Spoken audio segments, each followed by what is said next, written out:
Hello friends, welcome to my channel Munmun kitchen Bahar চ্যানেলে তোমাদের সবাইকে স্বাগতম। সবাই কেমন আছো বলো? আশা করি প্রত্যেকেই ভালো আছো। আবারও তোমাদের সামনে হাজির হয়ে গেলাম একটা নিরামিষ রেসিপি নিয়ে। আজ আমি করব কুমড়ো আর পনির দিয়ে একটি রান্না। তাহলে তোমরা থাকো আমার সাথে। কুমড়োটা রান্নার জন্য আমি নিয়েছি কিছুটা পনির, কয়েক টুকরো কাজু, কিছুটা পোস্ত আর কাঁচা লঙ্কা। তাহলে চলো রান্নাটা এবারে শুরু করি। তোমরা সবাই থাকো আমার সাথে। তো ফ্রেন্ডস, আমি কিন্তু কুমড়োটা রান্নার জন্য আমি গ্যাস ওভেনে একটা কড়াই বসিয়ে দিয়েছিলাম এবং আমার পরিমাণ মতন তেল দিয়ে দিয়েছিলাম। তেলটা আমার একটু গরম হয়ে গেছে।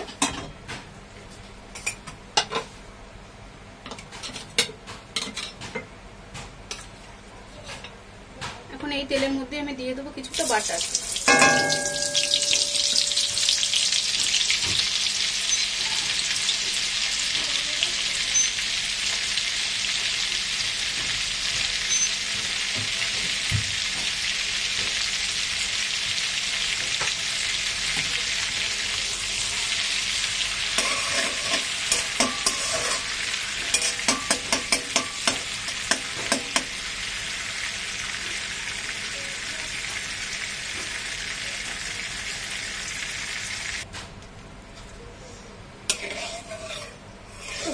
আমার কিন্তু বাটারটা পুরো গলে গেছে। এখন আমি পনিরের টুকরোগুলো ভেজে নেব।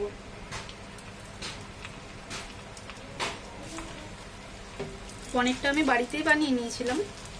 আমার বেশি লাগবে না পনির, তাই জন্য আমি অল্পই বানিয়েছিলাম আর ছোট ছোট করে কেটে নিয়েছি।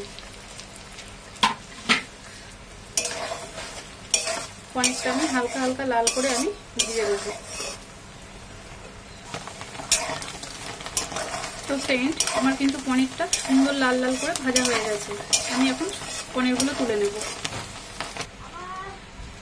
এখন আমি ওই তেলের মধ্যে দিয়ে দেবো একটা শুকনো লঙ্কা, দিয়ে দেবো একটু গরম মশলা, দারচিনি আছে, এলাচ আছে, লবঙ্গ আছে,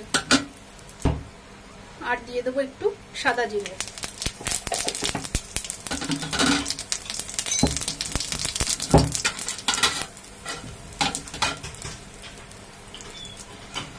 এখন আমি কেটে রাখা কুমড়োগুলো এর মধ্যে দিয়ে দেবো।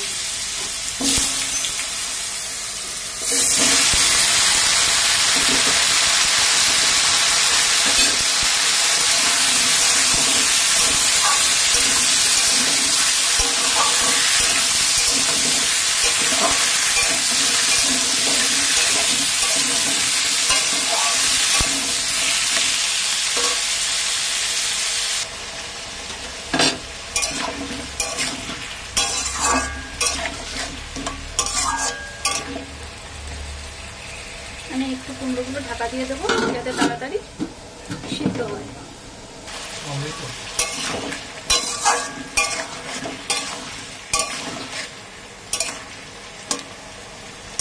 তো ফ্রেন্ডস, কুমড়োটা কিন্তু আমার অল্প অল্প সফট হয়ে আসছে।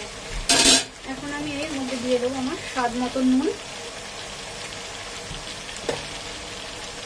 দিয়ে দেবো হলুদ,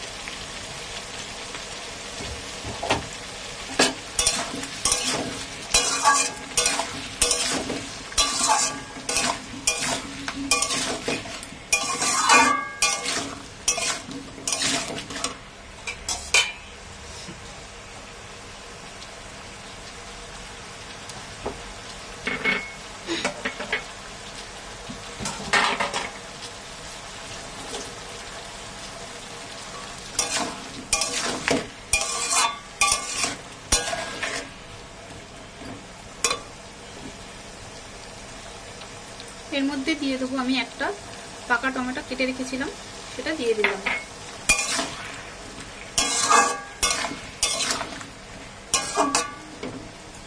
আমি আরো একটু ঢেকে রাখবো, আসছি ফিরে। তো ফ্রেন্ডস, চলো দেখি আমি ঢাকনাটা খুলে আমার কুমড়ো আর টমেটোর কি অবস্থা আছে। কুমড়োটা কিন্তু আমার খুব সুন্দরভাবে নরম হয়ে গেছে, টমেটোটাও প্রায় গলে গেছে।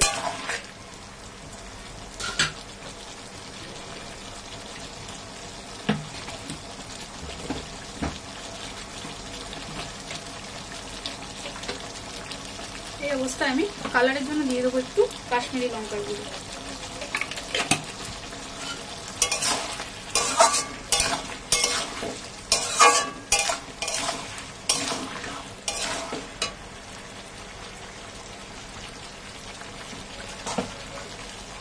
এখন আমি দিয়ে দেবো কাজু আর পোস্ত আর লঙ্কার পেস্ট।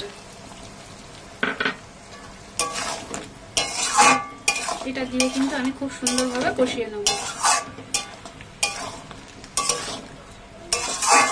গ্যাসটা আমার মিডিয়ামে করা আছে।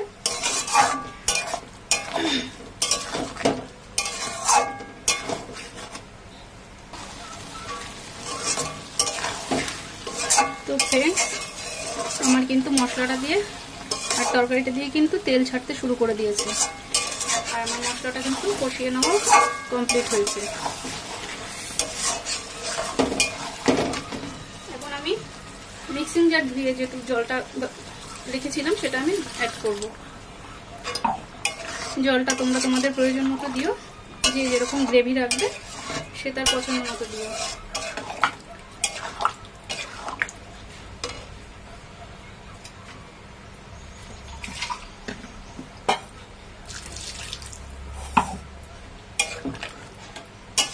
আমি আর জল অ্যাড করব না। গ্যাসটা কিন্তু আমি এখন বাড়িয়ে দিয়েছি। এখন আমি তরকারিটা যাতে তাড়াতাড়ি ফুটে ওঠে তার জন্য আর একটু ঢেকে দিলাম।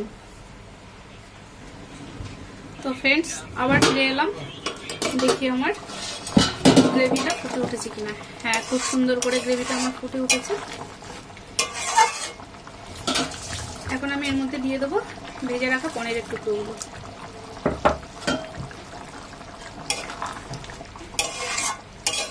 তোমরা বাড়িতে অবশ্যই এই রান্নাটা করতে পারো, খেতে কিন্তু খুব সুন্দর হয়।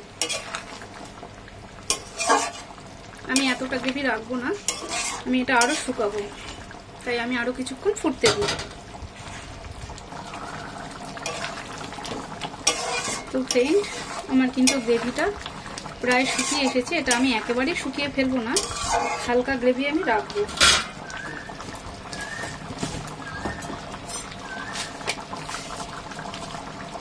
এই অবস্থায় দিয়ে দেবো আমি কিছুটা চিনি।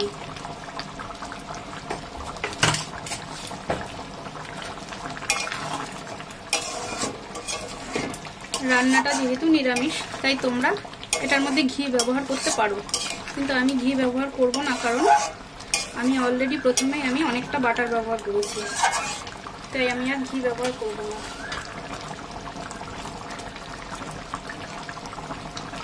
এখন আমি এর মধ্যে কিছুটা কুচিয়ে রাখা ধনেপাতা অ্যাড করলাম।